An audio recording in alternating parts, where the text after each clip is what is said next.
nous parle.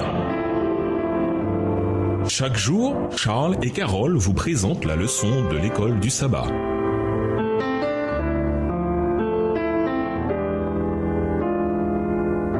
Bienvenue dans votre émission. Dieu nous parle. Nous voilà à la leçon de jeudi. Priez pour le Saint-Esprit.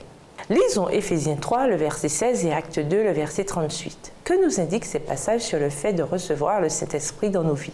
Éphésiens 3, verset 16, afin qu'il vous donne, selon la richesse de sa gloire, d'être puissamment fortifié par son esprit dans l'homme intérieur. Acte 2, le verset 38, Pierre leur dit, « Repentez-vous et que chacun de vous soit baptisé au nom de Jésus-Christ pour le pardon de vos péchés et vous recevrez le don du Saint-Esprit. » On peut prier pour beaucoup de choses, mais il y a un grand besoin particulier en ces temps périlleux dans lesquels nous vivons. C'est le don du Saint-Esprit.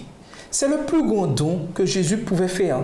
En donnant le Saint-Esprit, Dieu n'aurait pas pu donner davantage à son peuple.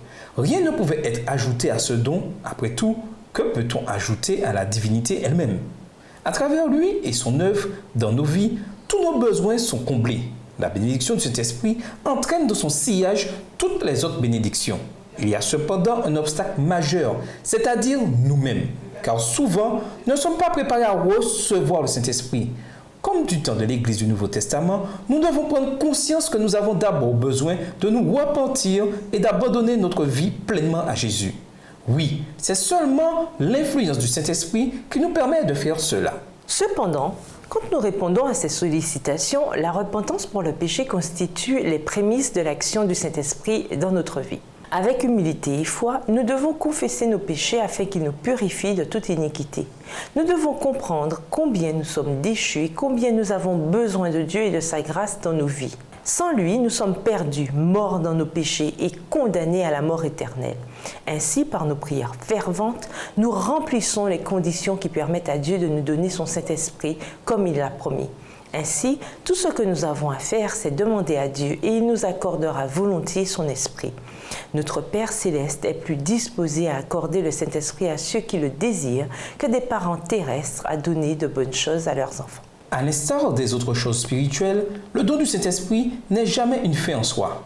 Il est accordé pour élever Jésus, pour reproduire le caractère de Jésus dans nos vies et pour nous permettre de servir les autres en édifiant le corps de Christ, l'Église. Ainsi, toute pratique d'adoration, qu'elle soit publique ou privée, qui élève l'esprit au-dessus de Jésus-Christ est mauvaise.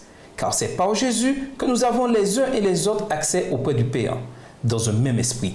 Éphésiens 2, verset 18. Pourquoi le don du Saint-Esprit est-il le plus grand des dons que Jésus pouvait nous faire? Quelle est votre expérience personnelle de la réalité du Saint-Esprit dans votre vie? Comment serait votre vie sans ce don? Et nous vous laissons à cette question de réflexion. Jusqu'à quel point est-il important pour vous d'être rempli du Saint-Esprit? Au revoir. Et à demain si Dieu veut. Dieu nous parle. Chaque jour, Charles et Carole vous présentent la leçon de l'école du sabbat.